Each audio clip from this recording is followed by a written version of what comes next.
Now let us continue with this crusade against these worthless mutants and their enabling owners. Possibly a long video here might get a little spaced out. Just a warning up front. Hope you can bear with me. Now there are a lot of similarities between humans and dogs. We're both mammals, 2 eyes, 2 ears, a nose, a mouth, teeth, tongue, gums, organs, heart, liver, etc. 4 limbs, right, neck, etc. We have so many similarities. People forget that there is one difference between dogs and humans that sets us further above dogs than any number of similarities we may have, right? Because of this one difference, it puts thousands of miles between our evolution or evolutionary state. Humans are the only mammals that use language. I'm not talking about grunts and all this kind of stuff. These signals, real language. In order to use real language, you need billions more neurons in your brain. Dogs don't even have 1 billion. Humans have 100 billion.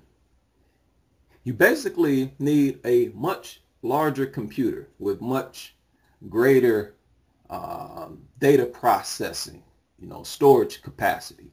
Human intelligence resides several layers above animals. One of the most important keys to human intelligence is language. No other mammal on earth can communicate with real language. This is far beyond communication with barking or howling. Language is extremely powerful. You can change a person's heart rate with language. The way you speak, what you're saying, whether it be poems, singing a song, whatever, you can manipulate a person's emotional state, which is really changing the way their brain is, parts of their brains are interacting with each other. All with language. Extremely blatant sign of highly advanced creatures. Dog lovers have no pride in that. Take no pride in it whatsoever.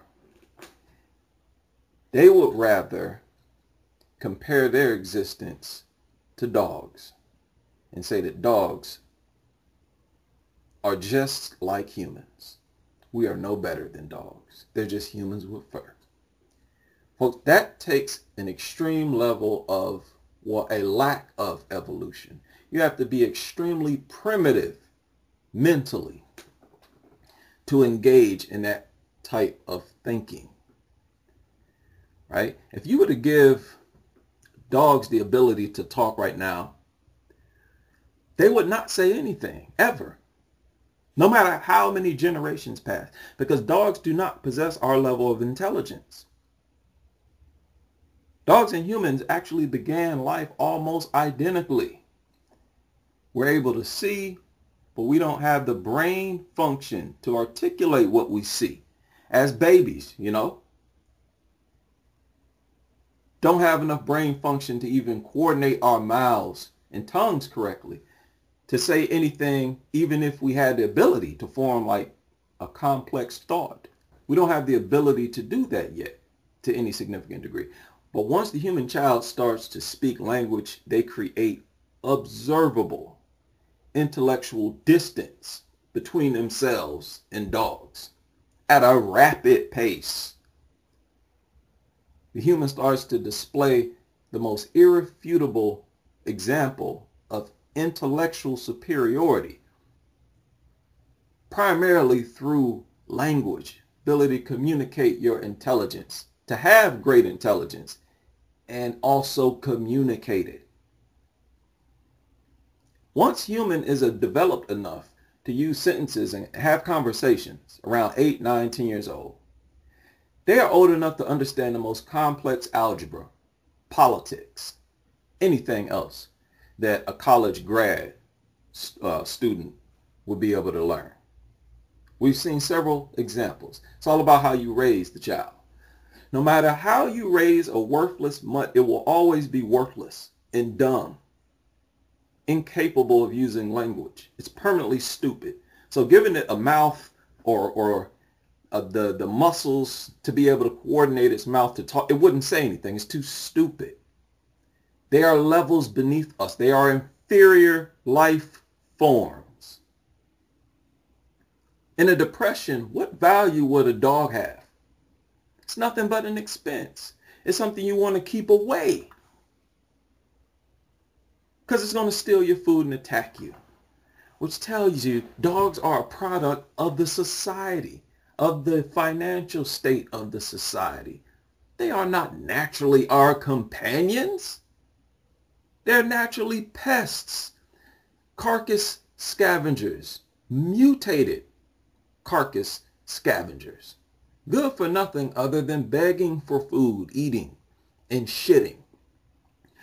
A child will eventually set off into adulthood and begin to pay taxes. Mutts don't pay taxes, but they consume what society produces.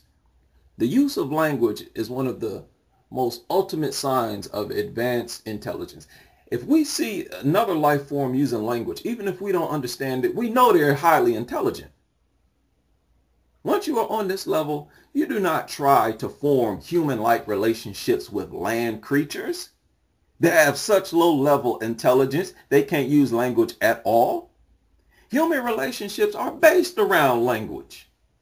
You don't have a real relationship if you can't speak to each other. That's what destroys relationships more than anything, a lack of communication. A deadly creature is so dumb that it can't use language. All it knows is survive, eat, kill for food, right? Kill to show dominance, which is really kill for sport. That's the nature of it as a carnivore and a mutant. Again, mutants have been proven to have issues of aggression, and their brains are structured towards aggression because they're of their dysfunctional frontal cortex. Their brain is almost the exact opposite of human. This has been proven. How much more blatant does nature have to be to tell you to separate yourselves from creatures like this? To treat a mutant, a dangerous mutt, like it's a human is the most obvious sign of a primitive species. Many people believe in life on other planets, myself included. I believe every intelligent life form that has visited this planet is intellectually superior to us, which is exactly why they are visiting this planet and we are not visiting theirs. Evolved beyond our comprehension. That's why we don't understand how their ships fly. And I believe seeing humans live with deadly creatures is all they need to see, to know that you are still in a primitive state. I believe it's universally known, intergalactically, as people who operate on a level beneath basic instincts. You are definitely primitive if you are living with animals. I believe several highly intelligent beings, perhaps from different planets, have not only visited this planet, but have actually studied our lifestyles and our intellectual advancement. That's why there are former NASA employees who have confessed that there are spacecrafts unidentified flying just outside the Earth all the time, that they are so numerous that they are like ants at times. And I believe certain behaviors are universally understood. They won't make contact with us because we are still in an extremely primitive state.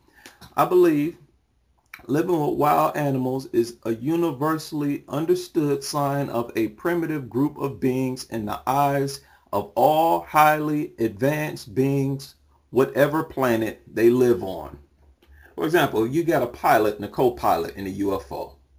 Pilot asks the co-pilot, what do you see? Co-pilot says, well, the people are living with deadly animals. That's all the pilot needs to know. He'll be like, okay, on to the next planet.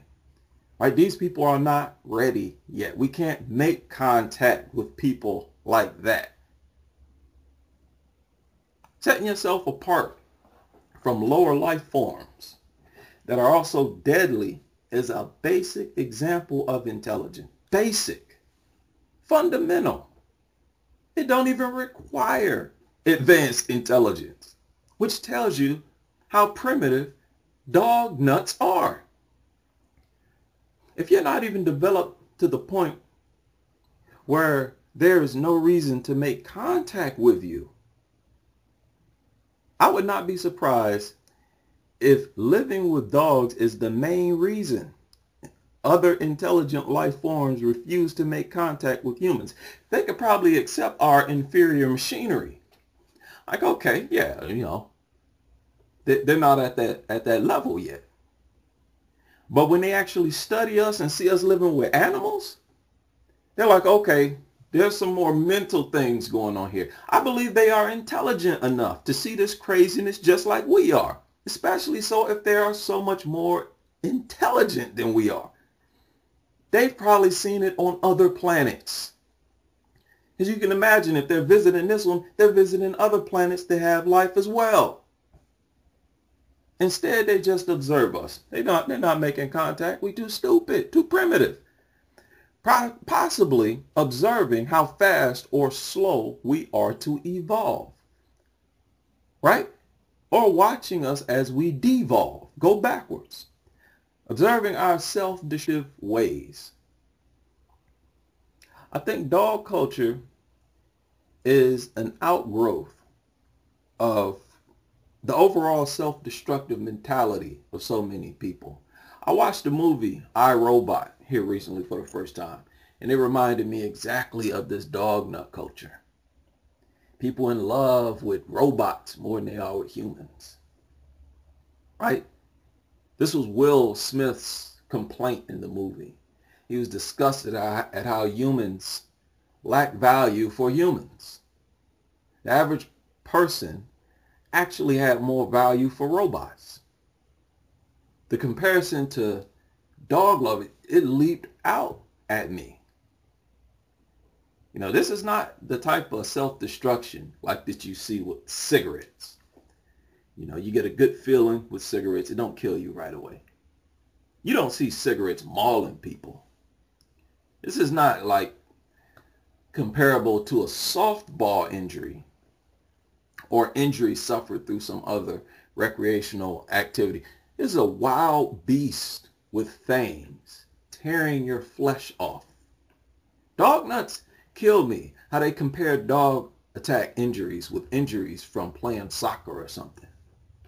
I'll take a soccer ball to the nose any day rather than be slowly mauled and bled by a mutt with fangs sticking into my body, feeling my own flesh being ripped from my body, not knowing if I'll even survive the attack.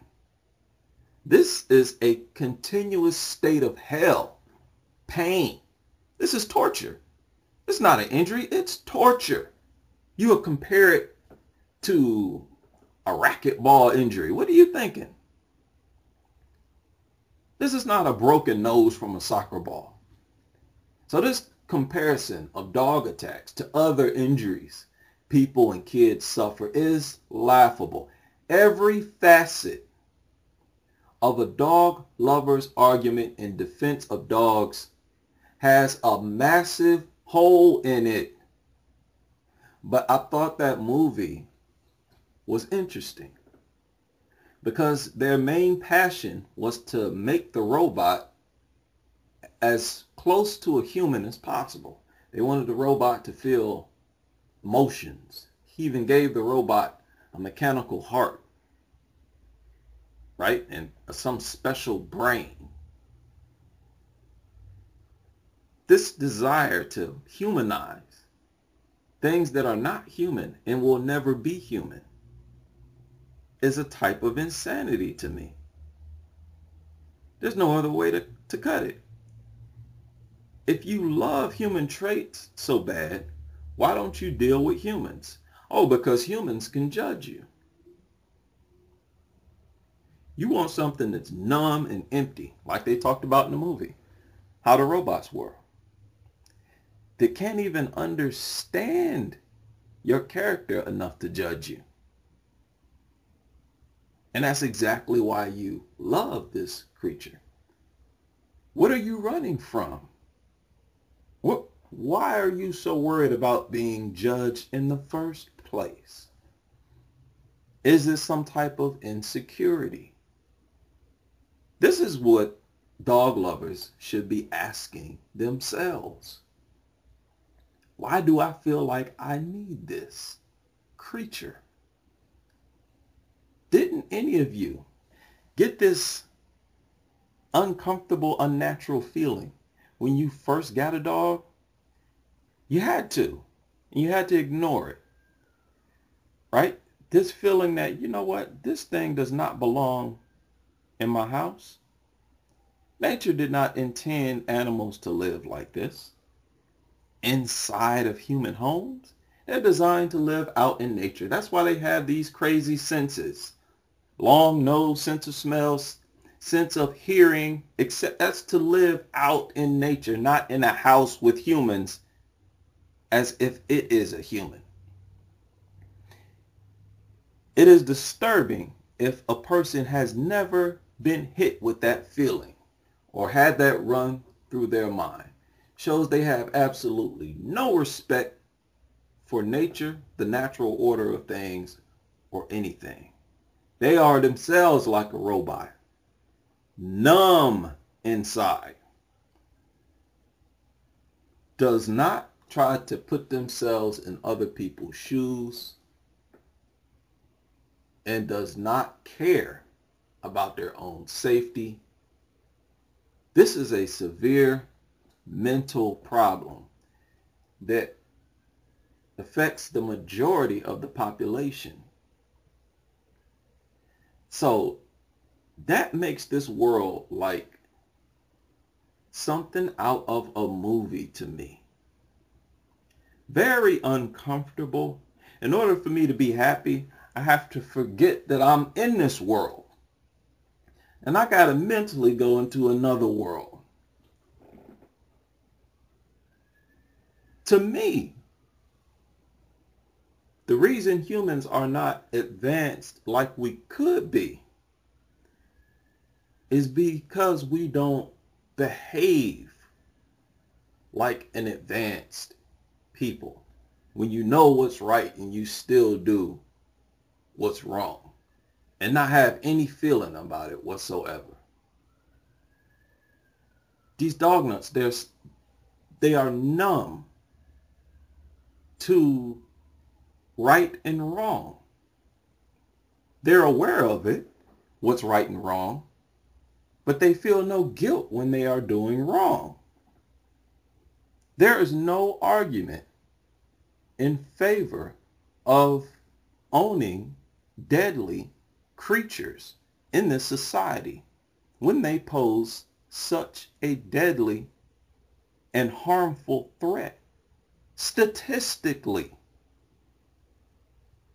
it is the most primitive, backwards, insane behavior on this planet to me. Right? I can understand serial killers better than I can understand this. Yeah, every now and then, you're going to have people who are just out there. They're just not wired right. But here, the majority is not wired right. That is insane to me. So I just wanted to ramble You know, with this dog nut culture, I could write an entire library. Trap me, send me to prison. I'm telling you now, I will write a library on these dog nuts. There is so much to talk about when humans that are supposed to be so intelligent engage in such primitive behavior.